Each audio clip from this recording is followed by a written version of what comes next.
From the New York City area, welcome to the Badass Counseling Show, where the master badass himself, Sven Erlandson, takes you deep and gives balm for the soul, baby.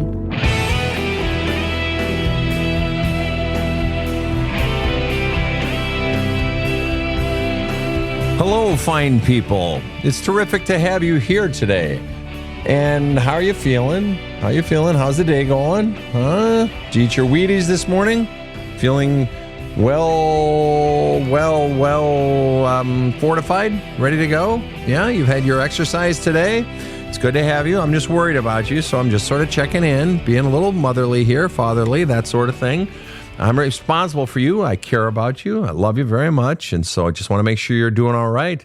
Wherever you are today, this is sort of the end of March. And then what's that old saying? In like a lion, out like a lamb, or in like a lamb and out like a lion. It looks like we know exactly what it is, of course, depending on where you are. I know that back in February in Minnesota, my home country, they were having overnight temperatures in the low what would it be? Negative 28, negative 30 at night. So the low, high 30s. Anyway, or 20s, whatever it is. But of course, we're seeing what March is, and it's nice to see it done because April is coming, and April showers, May flowers, and summertime. And I tell you what, I'm joined in studio by KC over in the booth and Rob the Rocket. What are you giggling about, Rob? My problem is I can follow you perfectly when you go on these rants. I appreciate what you're saying. I didn't even know where the hell I was going, so thanks for saving me. Yeah, it was somehow sensible. And spring is coming, so it's okay. That's right. And Rob, have you had any earworms lately? No, I've only been thinking of a saying, which is that which does not kill us makes us more resentful. So there's that. Trying to keep around that. There's that. I was reminded of a good quote today. Let's have it. Well, it's a quote that I used to tell couples back when I was counseling as a pastor. And I would talk to them about the idea of we only enjoy something to the degree we are in it. Okay, I get that. It's interesting, right? It is. Yeah, how can you fully enjoy anything if you only have one foot in? It's good food for thought. Tell us today, Roberto, about Steig. All right, let's dive into this with both feet. We heard from Steig, who said, Dad left when I was 2 or 3. I don't remember exactly. I only have one memory of him when the car broke down while he was trying to run away from my mom with my brother and me. Mom was emotionally unavailable, dismissive, and pushed her feelings down. I did the same. Simply surviving my childhood seems to be good enough for her to think she did a good job. And any question of that is quickly shut down and met with crying. My brother was my biggest bully, and there are many stories there. I have deep-seated feelings of not being good enough, wanted, or mattering. I have since cut my mother and brother out of my life to focus on my healing journey without seeking their love or approval anymore. I struggle with getting out all the emotional crud in my journaling. Sometimes I feel like I gain traction and then it seems to turn off. What would cause this, and how can I keep flushing? I feel like that shutoff mechanism is holding me back from digging deeper inside to finally feel free. The binary gates were shut so hard in my soul, I'm afraid they can never be opened again. Steig, welcome to the show. Hey, thank you, Sven. It's great to have you here. So let's just go ahead and jump right into that early part. You mentioned that I only have one memory of Dad. He left when I was 2 or 3. I only have one memory of him when the car broke down while he was trying to run away from my mom with my brother and me. Okay. Can you just briefly tell us that story, please? Yeah, sure. Actually, I've dug a little bit deeper, and I remember the fight. And I remember when my mom walked out the door and my dad packing us up, loading us up into the car. It was an old POS, and it didn't even make it out of the state that we were living in. And yes, I am being vague. But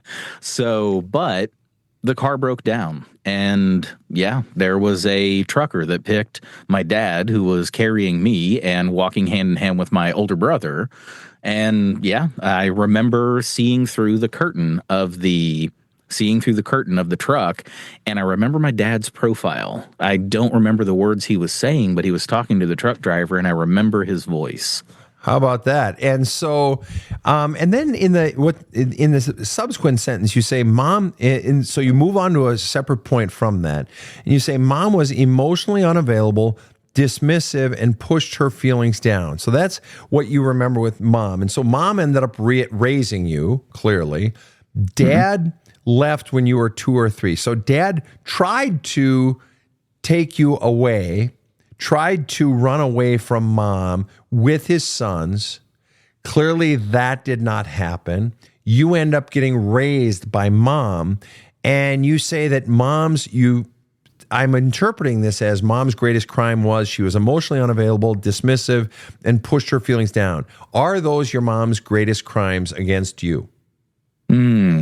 That is a great question. Honestly, yes. Okay. Then if mom was betrayed you said, okay. Trained me. Trained you, right. So if mom was emotionally unavailable, dismissive, and pushed her feelings down, did your mom treat your brother the same way, just out of curiosity?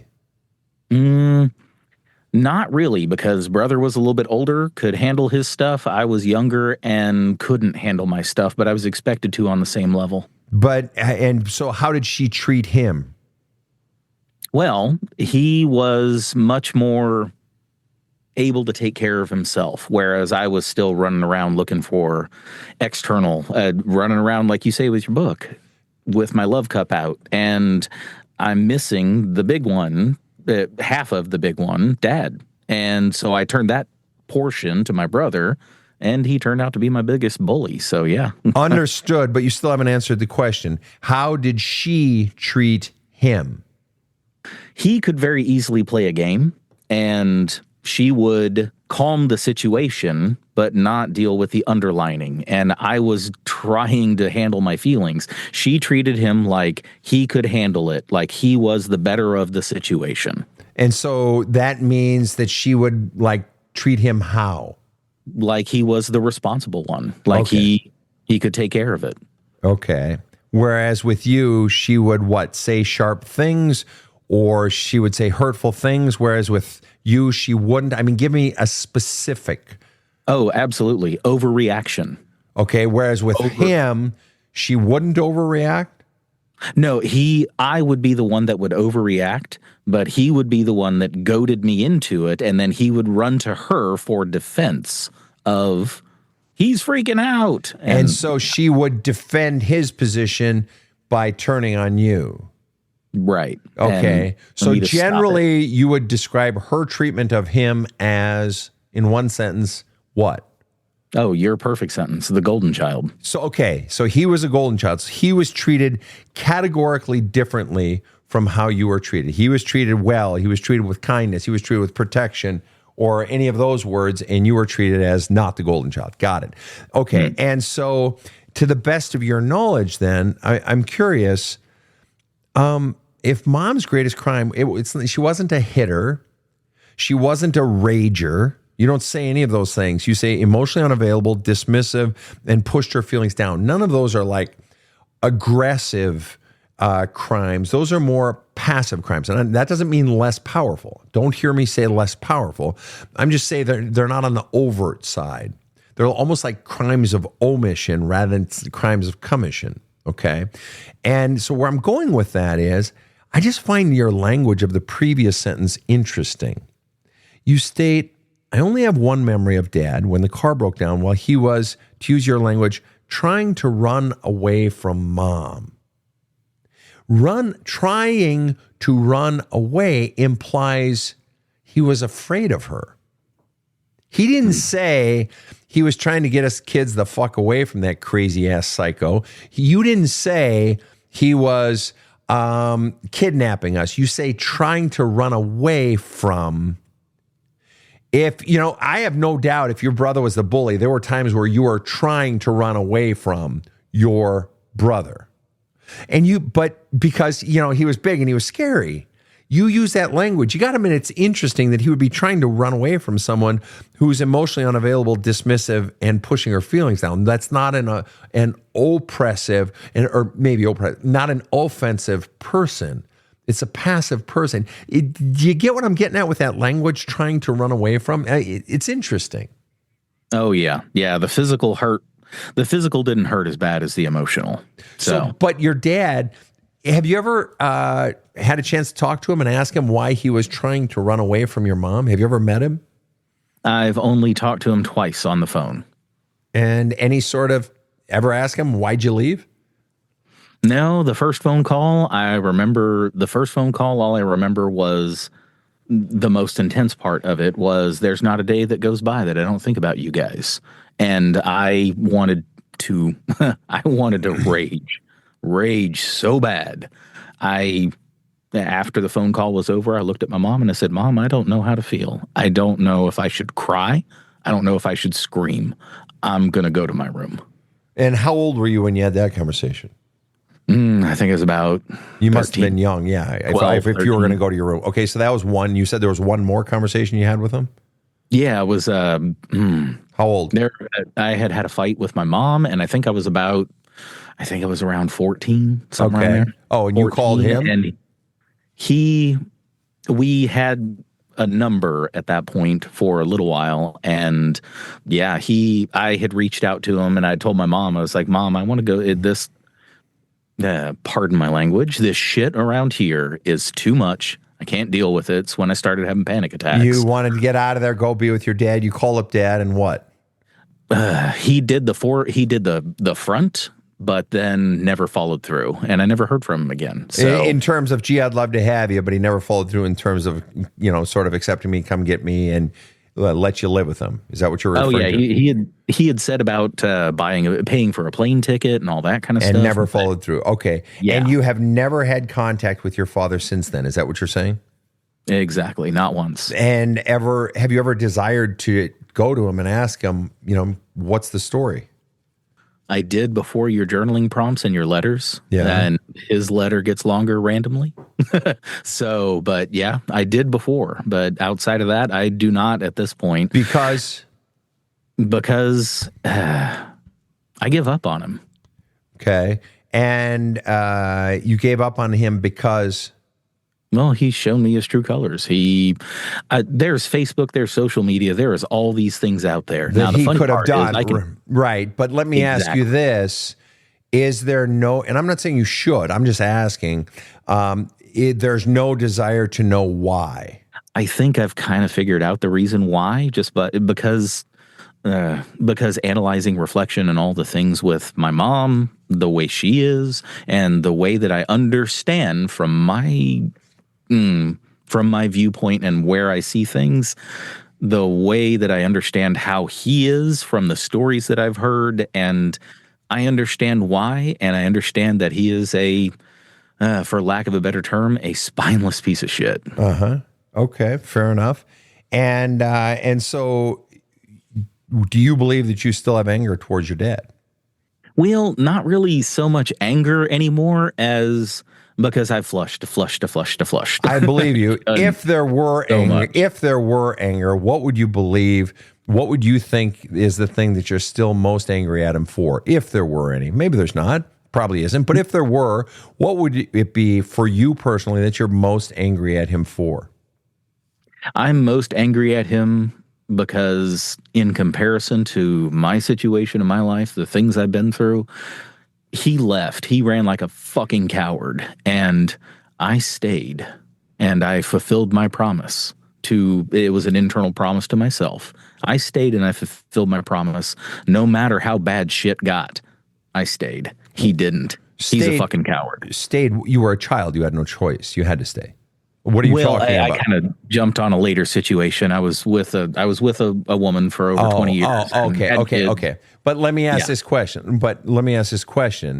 So what fundamentally are you most angry? If there were still anger there, in one sentence, what fundamentally is the crime you're most angry at him for?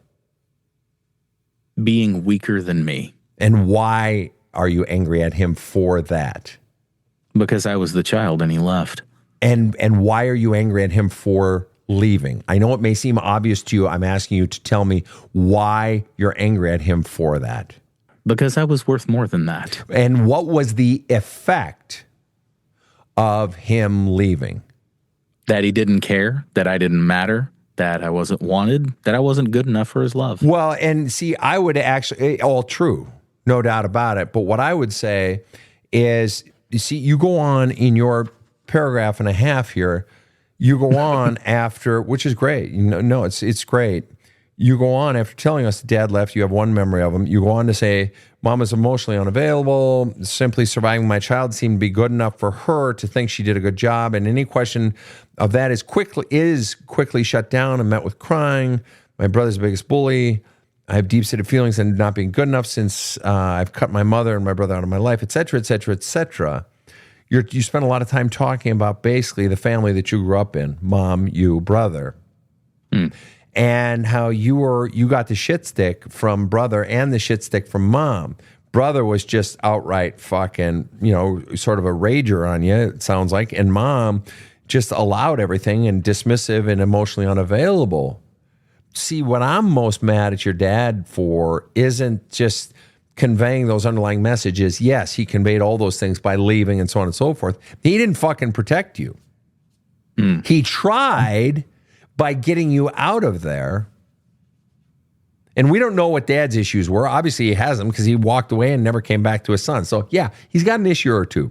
Okay, but the bottom line is, job number one of a parent is to protect the child. Is against all enemies, foreign and domestic. Well, there was a domestic enemy, and they should have worked on it together, but he should have at least been there to protect you from your brother and to protect you from the emotional onslaught being committed by a mother who was unavailable, dismissive, and pushed her feelings down. And as a result, sounds like, did not meet your emotional needs. You needed him there to provide for your emotional needs and not allow her to do that to you, and also definitely not create the vacuum that she created, allowing your brother to treat you that way and not allow her to treat your brother like he's a golden child. Because of the message that obviously then sends to you. No, he didn't protect you. That's the fucking crime. And yes, those messages come out of that you don't fucking matter. But his cowardice that you spoke of earlier is just it's his origin of the cowardice, or the primary example of the cowardice is that he didn't do job number one. The departure is the departure from job number one. So I guarantee there's still fucking anger down there. I fucking guarantee it. And so then that sort of moves us into what you were saying next then. Mom, she did these things, unavailable, dismissive, and so forth. Dismissive of you. In other words, your feelings don't matter. It's all about her, then it's all about your brother. Treating your brother as a golden child. So therefore, there right now, and then in the next sentence you say, simply surviving my childhood seems to be good enough for her to think she did a good job. And the interesting part about that is, is your mom one of those parents that says, I did my best? Yep. Okay. What's interesting about that is you just drew a distinction.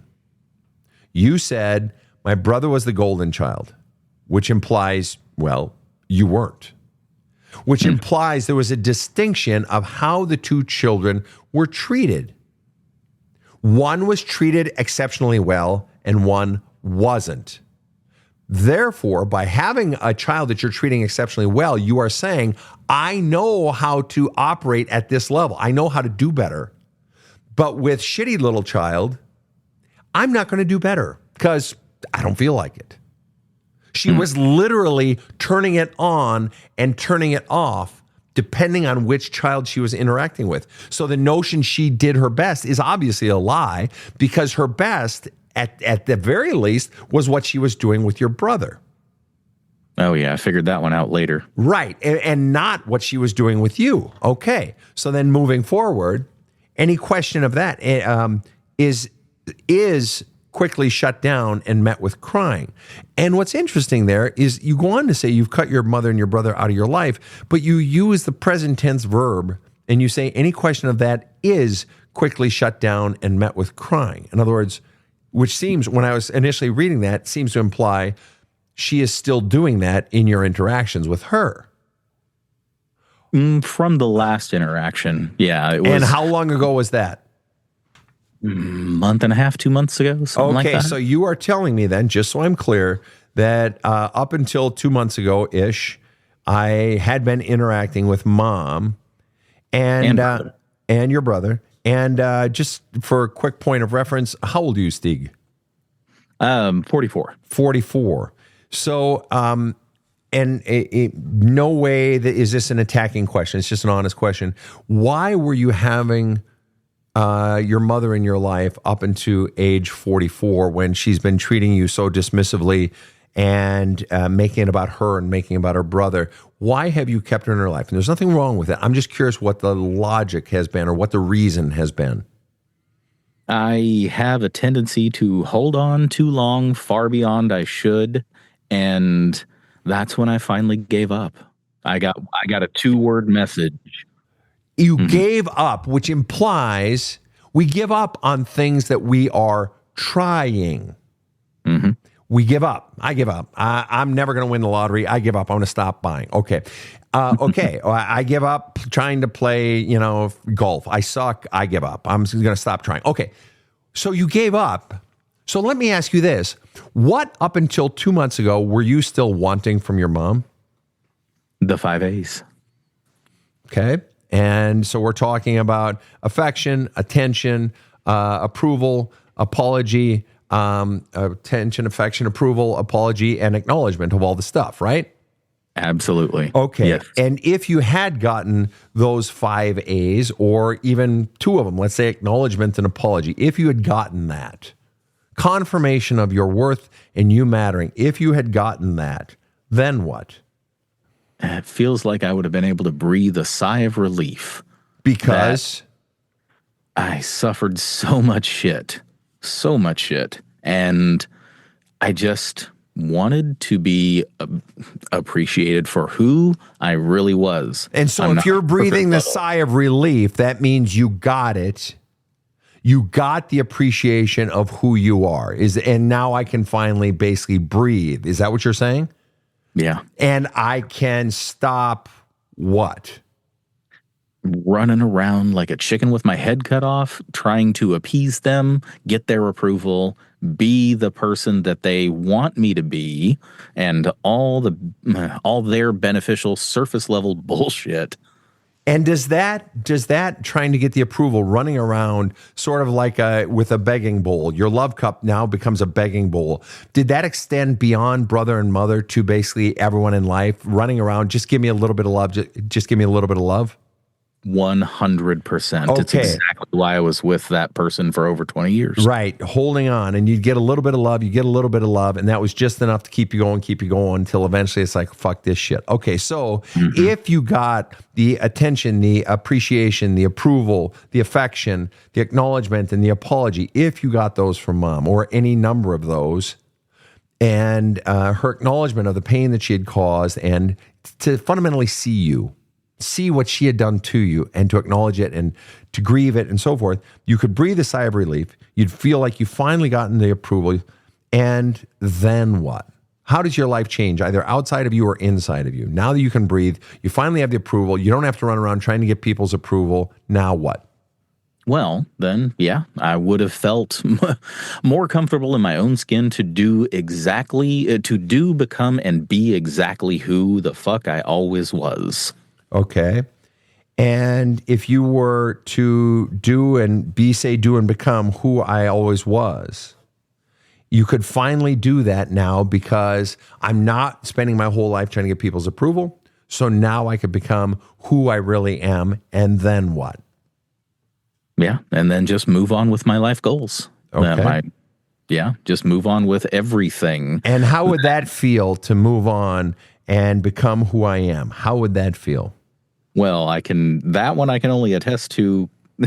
I can't give that perception from that person because I've moved on and I've done. Understood. But if you were to imagine what it would have been like to get that approval and to breathe that sigh of relief and to no longer have to forage around for people's approval like a squirrel foraging for acorns before winter, and that you could finally feel comfortable in your own skin and finally just begin to live your life who you are because you finally got mom's approval. You didn't have to wait around anymore trying to get it, begging. You got it. Now I can just live out who I am.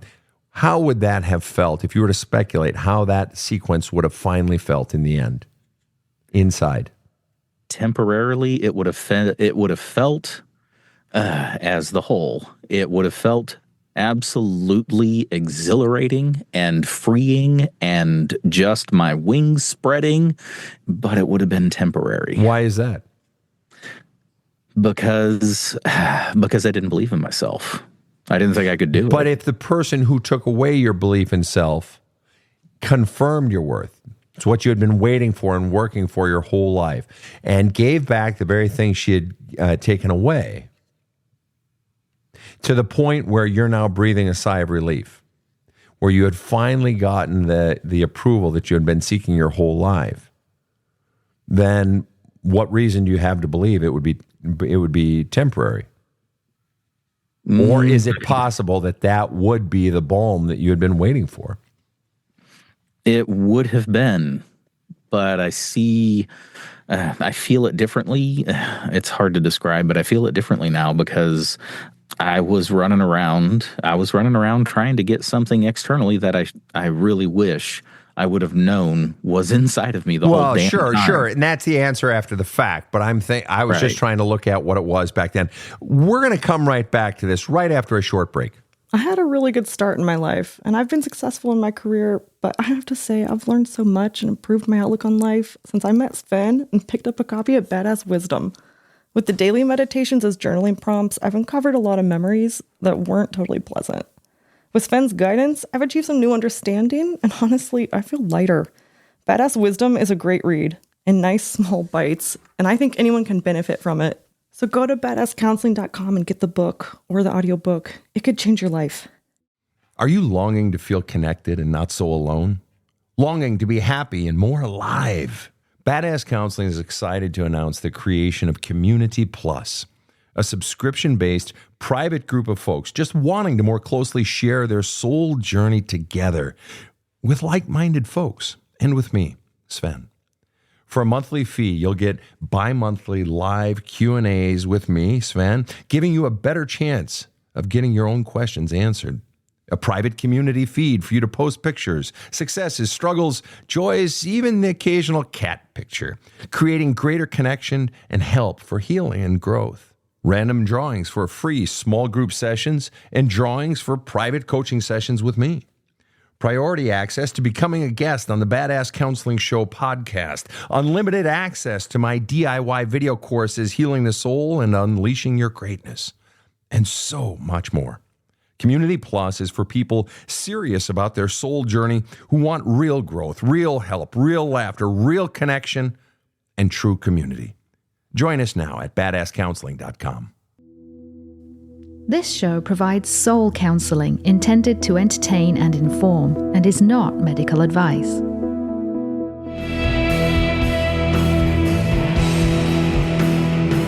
Now, back to the badass. All right, we are back with Steig.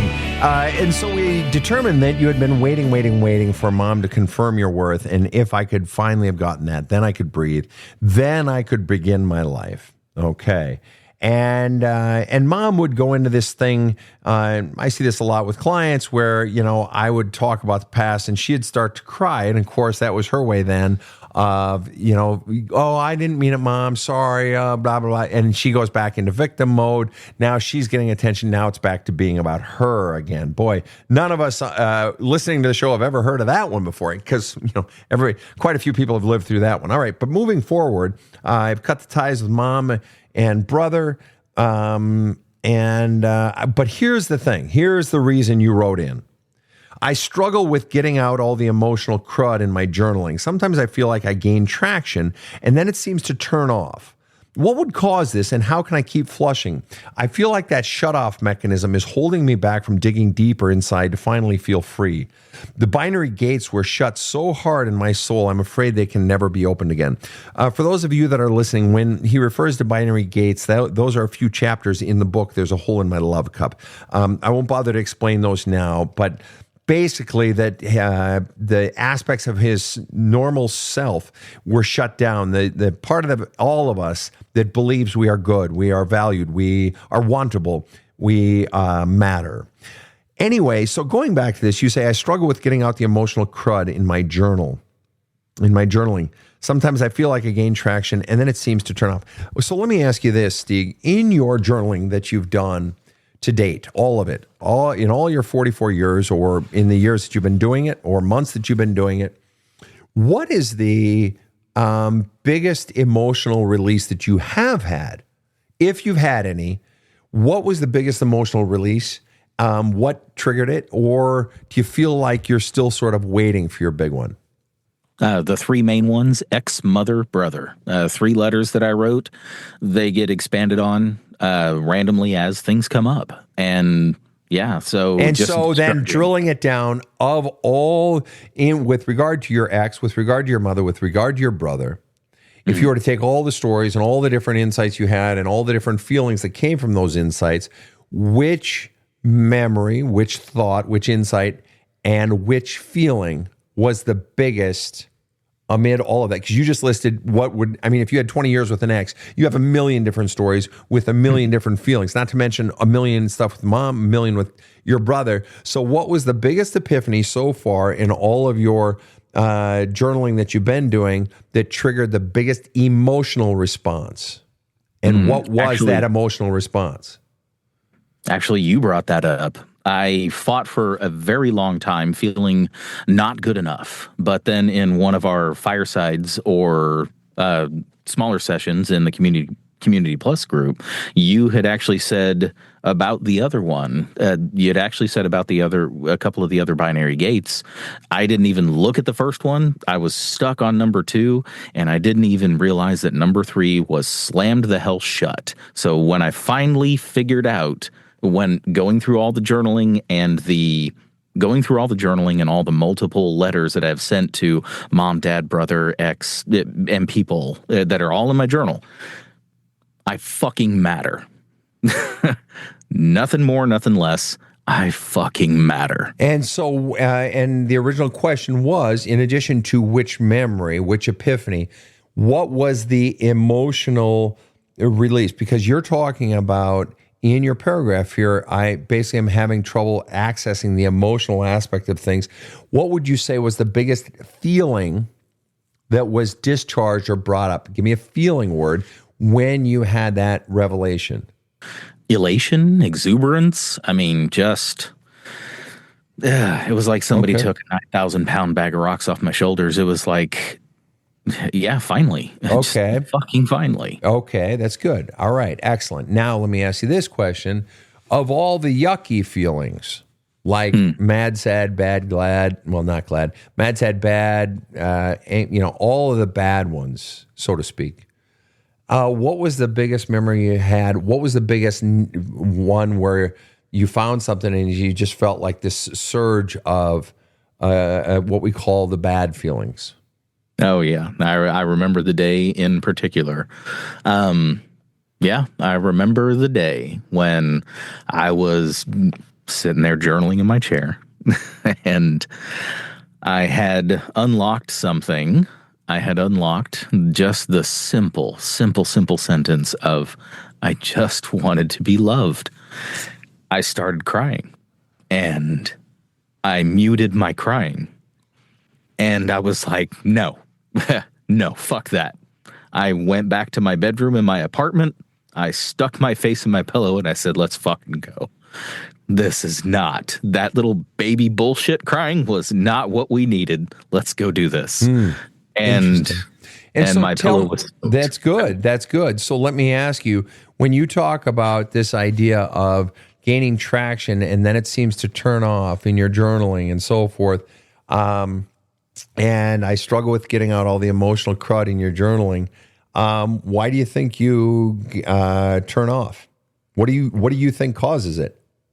Well, and see, that's the thing. I think it's childhood stuff because intense shit and all that fun. But what happens is that things will start to come up. They'll start to come up. I'll start to feel them. And then I'm like, I get excited. I'm like, yay, let's go. And then all of a sudden it's just off because I don't even know what to call it. I remember being kicked out by a girlfriend out of the blue, all just totally out of the blue. And I had no emotion.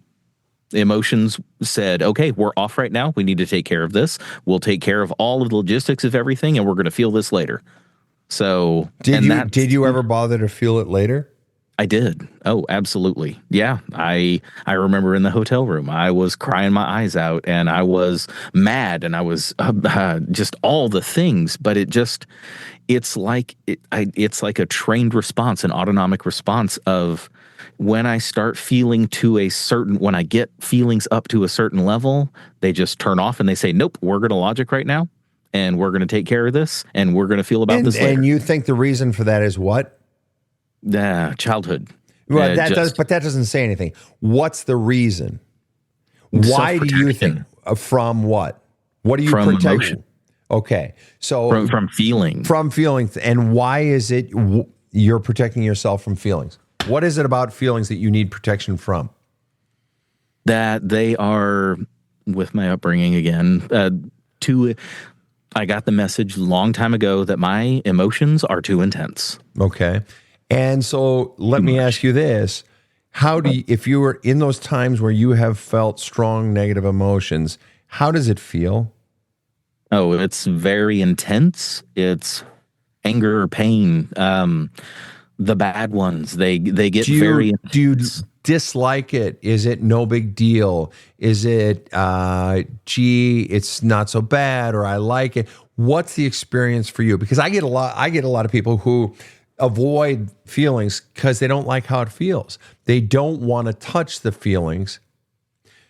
So we can say childhood, and a child's feelings weren't allowed. Okay. So that person might be emotionally shut down. So they're going to stay in their head. So then they get into adulthood and they avoid their feelings oftentimes because they just don't know how. They never got acquainted to feelings. They never found a language for it. Plus, if they have a little feeling, it overwhelms them because they never really had any feelings. So even a small amount of feelings is overwhelming. It's scary. They don't know what to do. It's disorienting. Okay. So there's that. But then there's also the possibility that, you've had some of these feelings and it's scary because you realize how much is in there. And even if we've done the work, we can do the work kind of, but if we haven't actually discharged the feelings, we can do the beliefs work. Okay. So when you're talking about, wow, I do matter, that's the beliefs work and looking at the negative messaging you got, but what has to accompany that as well.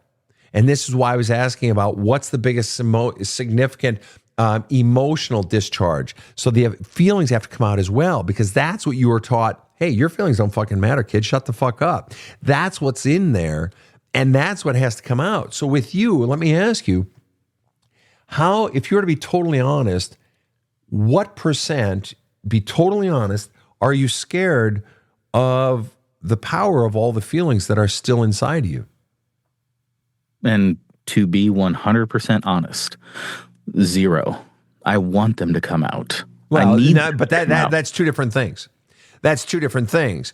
I want to go on that giant roller coaster that's on the top of a mountain, but it scares the fucking bejesus out of me. Just because I want to go on it doesn't mean there isn't fear. I didn't ask whether or not you want it to come out. I asked, how scared are you of it? I get plenty of people paying me a lot of money to counsel them, and they say they want to be healed, but it doesn't change the fact that they're scared as fuck of what's inside of them. So going back to the original question, what percent are you scared of the magnitude of all of the feelings, the really ugly stuff, the rage, the extreme sadness of that little boy, etc.? What percent are you afraid of this, all the pain and anger and so forth inside of you? To be completely honest, I don't know. Because if you were to speculate, if you were to speculate, just play with it. You change your mind in 5 minutes. What number might it be? I mean, I know this is going to sound cocky and stupid, but I know that I can handle it now, and I want them to come up. Okay, then let me ask you this. Let me ask you this. What is the single scariest memory from your past? What is the single most emotionally charged memory from your past? Single most emotionally charged. You have to bear with me a moment so I can think about it. How about this? Tell me the single worst thing your brother ever did to you. The short version. The short version? Well, this is going to go out on the internet. Rape. Okay. And how did your brother rape you? Because he was a couple years older. He wanted to do things. I was a few years younger, and I didn't want to do things, but I wanted my love cup filled, as it were, so I went along with whatever he said. And what is the single worst thing that your brother ever did to you, to the degree you feel comfortable sharing? I know I don't want to push you. Worst. I know, but I specifically, and again, I don't want to push you. You don't have to answer. I know you said you wanted to get it all out and you're not afraid of any of it. So recognizing that, but knowing you don't have to answer anything, what is the single biggest thing that you are most ashamed of that your brother did to you specifically? That I'm most ashamed of? Yes. That you most don't want to talk about.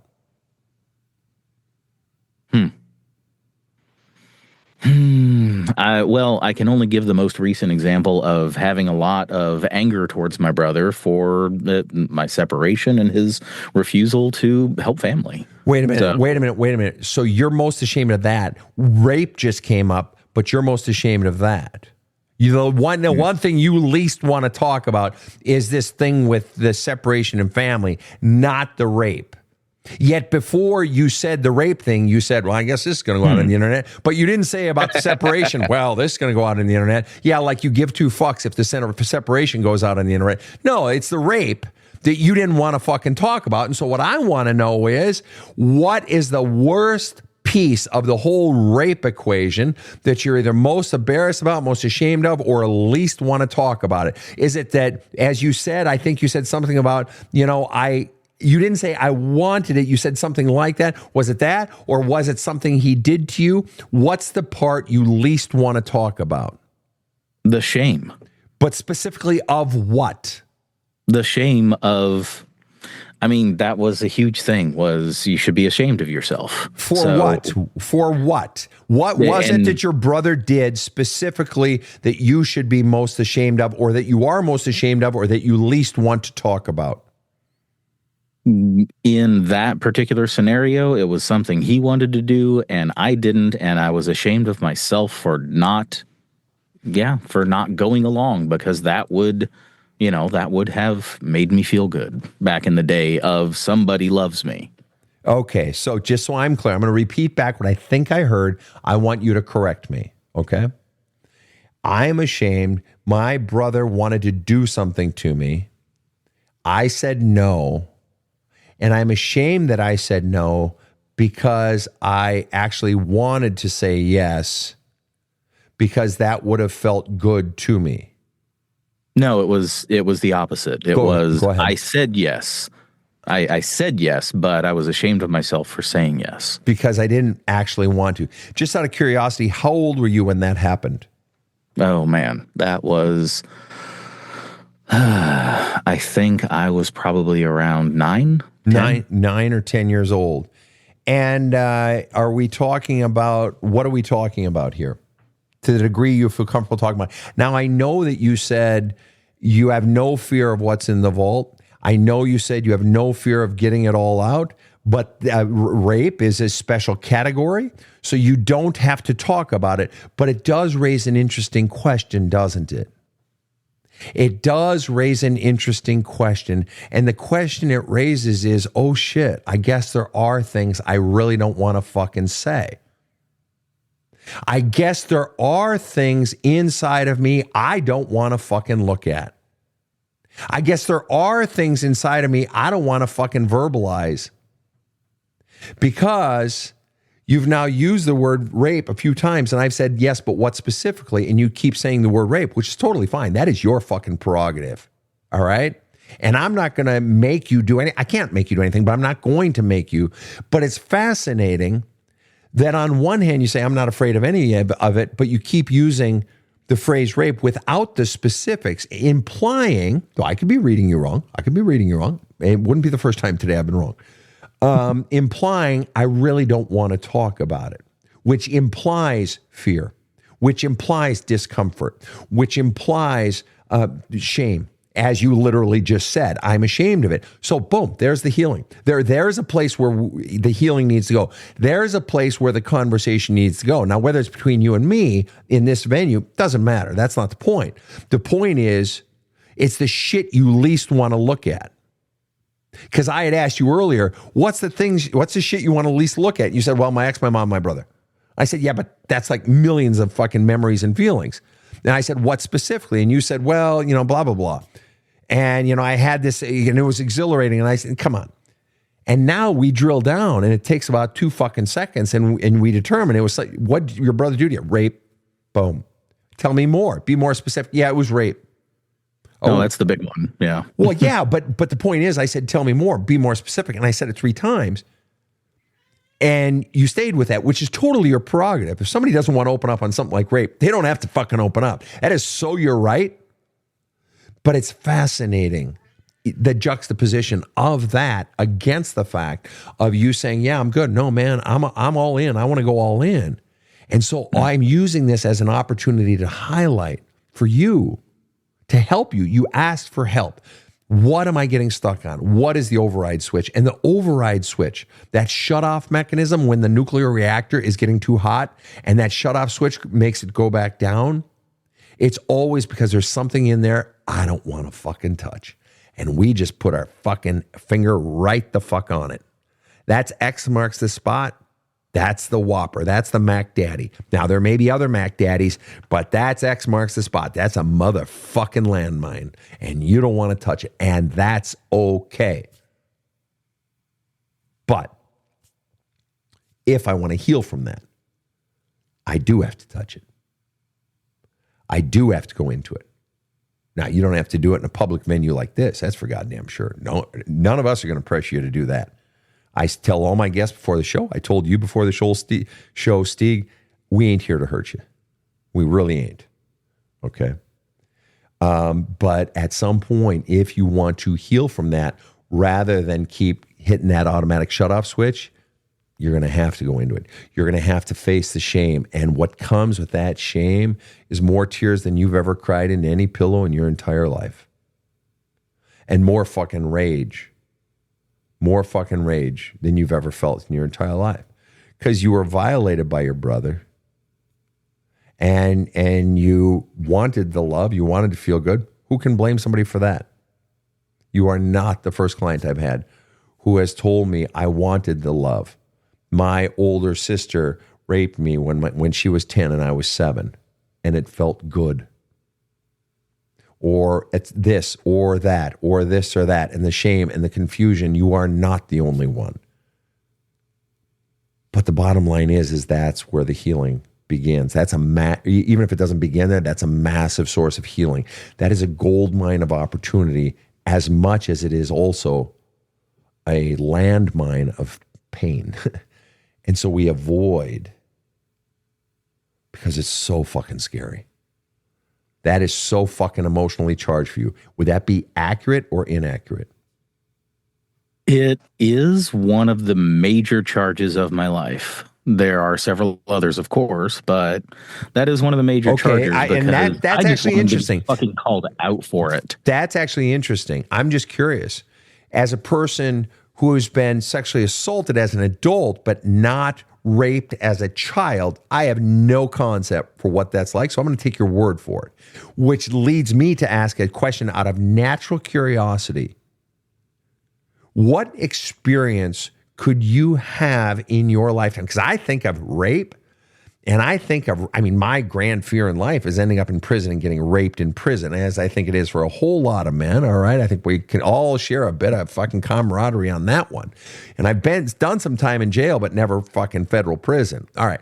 So I think of rape as like the scariest or one of the scariest crimes, but as a child, Jesus. So I have to ask, the obvious question for me is, What else could you have possibly experienced that equals gets anywhere near the emotional fucking scariness of remembering and going through emotionally your fucking rape? What other experiences could you have had that are anywhere near that? I don't know what rape's like, so I'm asking a straight question. Another one comes into mind, another one caused by my brother. I was claustrophobic for a long time because I was locked in a locker, and him and one of his friends was outside laughing about it, and he got in trouble for it. Okay. So, because I made so much noise in the locker that people heard, and they came and got me out. Fair enough. And claustrophobia is also something I've not suffered with. When we went through Siri training in the military, we had to sort of deal with that, and that was one. Fortunately, thank God. I mean, you put snakes in front of me, and I'll go insane. But claustrophobia was not one for me, so I believe you on that. Help me understand. For you personally, those minutes in the locker. I'm assuming it wasn't hours, so if it was, clear it up for me. But those minutes in the locker versus the rapes by your brother, on a scale of 1 to 10, those minutes in the locker were what on a scale of 1 to 10, and those rapes by your brother were what on a scale of 1 to 10? Well, there was only the one time with the brother, and there was only one time in the locker, but both of them absolute 10s, just in different ways. Fair enough. That's fair enough. Biggest fear I've ever had in my life. Fair enough. And just so I'm clear, so the biggest fear I've ever had in my entire life was the fear being locked in the locker, and the feeling then in the 10 of the rape. Is it the shame afterward that I liked it? Or is it some feeling while you were going through it? Or what was it that made it a 10? Was it fear, like the claustrophobia? What made the emotional charge of being raped by your brother? What was the emotional charge either in the moment, before the moment, or after it? 10 minutes, 10 years, 20 years later, what was the emotional charge? Because you said it's different, so I want to know what's the difference emotionally. If it was it fear, or you said it was something different. So what was the emotional charge when it came to being raped as a boy? That one was because I wouldn't let it happen physically. So I was there, but I wouldn't let it happen. We don't have to get into logistics. Right, but what was the emotional charge? What was the emotion? In the locker, it was fear. And when it was raped, and you said you allowed it to happen, and you enjoyed it, and you felt shame later that you enjoyed it. So what is the emotional charge that felt bad about being raped? Well, it wasn't that I enjoyed it. It's that I refused to let it happen. Wait a minute. We're getting multiple stories now. I'm confused. I'm confused. I thought the first time you told the story, you said, I'm ashamed that he wanted me to do it and I didn't do it. And I said that to you. And then you said, no, you got that wrong, Sven. He wanted me to do it and I went along with it. And then I'm ashamed that I went along with it. And now you're saying he wanted me to do it and I resisted. So I'm very, very confused. I need you to clear it up for me, please. Okay, absolutely. So the situation was that he wanted to do it. I physically, for lack of a better term, I'm showing you on video, right? Wouldn't let it happen. And it was like, come on. And I wouldn't let it happen. We were there, but yeah, it didn't actually physically happen, but I felt ashamed of myself for not letting it happen. I'm honestly, I'm really trying. I swear to God, I'm trying. And you know, I'm not real bright. Can we classify this as some sort of sexual abuse, regardless of the actual action? No, it's rape. But what I'm drilling down to is, what is the emotional charge for you that this is an absolute 10? Fear, that was the locker was the greatest fear I've ever experienced in my life. Worst fear experience. And you're classifying the rape as a worst experience. And I'm genuinely trying to understand, but you wouldn't classify it as fear. So what is the emotional charge attached to the rape that puts it on par with the greatest fear you've ever experienced in your life? Give me the feeling word. I was angry at myself. In the moment or after the fact? For many years, angry at myself. For what specifically? because I wouldn't do what he wanted to do, and that would have given me that I was angry at myself because I couldn't get what I wanted from him, and I tried to in that moment, but I was angry at myself because I couldn't go through with it. Okay, so then would you say that you have done the work of healing on this experience, and you have gotten out all the emotional charges, or have not gotten out all of the emotion with regard to the rape? I would say that I have, but in a percentage, I would say there's still a little tidbit left in there. I'm still working on it, but it is way, way less than what it used to be. Fair enough. And what about all the emotional memory of the being locked in the locker and all the fear that went along with that? I got over my claustrophobia, so that was a few years ago. But yeah, as far as it being a 10 of a kind of charge, it's now it's just a memory. I remember it clearly, and analytically, I don't feel anything against it anymore. Well, and analytically, you wouldn't feel anything. We don't feel anything analytically. Right. But so anyway, to answer your original question, though, what would cause this? You said this turning off, and what caused it is fear. Anytime you're shutting off, when you're getting in, there are certain things that you don't want to remember, and certain things you don't want to feel. And so then the challenge then is simply to for that moment, if you want to stop, it's okay to stop. There's nothing wrong with that. But it's continuing to dig and to be asking yourself the question, what am I avoiding? What am I running from? What are the memories I don't want to touch? What are the memories I don't want to go near? And what might be the emotional charges attached to it? What is the reason I don't want to go near that memory? And then when you're ready, dive into those memories, because we all have things. Rob, have you ever had the experience in your life where you have something going on, whether it's in the moment, an experience going through, or a memory you have from last week or 3 months ago or 3 years ago, and you just, at least for today, I don't want to think about it because it's just so fucking charged right now? Well, absolutely. Yeah. And, we've all had that. It's just like, I can't fucking deal. Like, I know this is an email from an angry client. I just don't want to deal with it today. And sometimes they pop up at random, not related to anything. Right. And you say, well, let me get that out fast. That's a good point. And so that's what's going on here, is that some sort of shutdown is going on because there are some things inside of you that you still don't want to touch. Otherwise, the truth is you wouldn't feel the need to be, if literally everything was cleansed, everything was healed, there would be no need to be going back in deep diving. You would feel it. You would know, I've cleansed it all. I'm good. I feel the lightness. The mere fact that you feel incentivized to keep going in says that somewhere in you, you need to keep going back in. There are things in there that aren't healed. And the fact that you're not finding them, or that the emotions are shutting down, is just, that's all your body can handle for today. And it's just too much. And so when the time is right, you'll go in and it'll reveal itself, and you'll do what you've been doing so far in your healing, which is clearly making progress, because you've created boundaries between you and your mom. You've created boundaries between you and your brother. And that's gold, man. That's you finally beginning to find your own sense of mattering. So I applaud you for that, Steig. That's really great. Thank you. Yeah. It's been a hell of a journey. I've had your book for a long while. I screwed up the first time by listening to it and not doing the work on paper, just doing it in my head at my job at the time.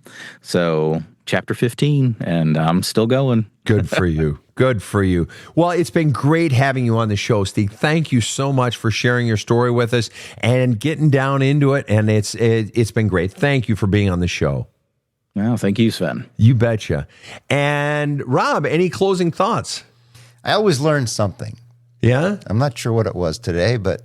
Well, and it was some hard subjects, hard to think about, hard to dive into. I mean, anytime we have any sort of assault, sexual stuff on the show, it's always... It's horrifying, and so I'm not really sure what to make of that. It's things that we have to deal with, as difficult as it is. Yeah. And the problem is when we don't deal with it. Yeah, and the realization of the need to walk gently through the world, because there's a lot of pain out there. I hear that. I feel it. Yeah. We'll make it. We'll make it, and hopefully they will too. We've been blessed to have Steve on the show tonight. And so on behalf of my team here, KC over in the booth, Rob the Rocket sitting next to me, thank you so much for tuning into the Badass Counseling Show. Have a kick-ass day. The Badass Counseling Show is strictly copyrighted. No copies may be made without the express written consent of the Badass Counseling Show, LLC. The Badass Counseling Show is produced by Karen Camparelli and Robert H. Friedman. Executive producer Sven Erlandson. Original music by two-time Emmy Award-winning composer Trevor Morris. Have a kick-ass day.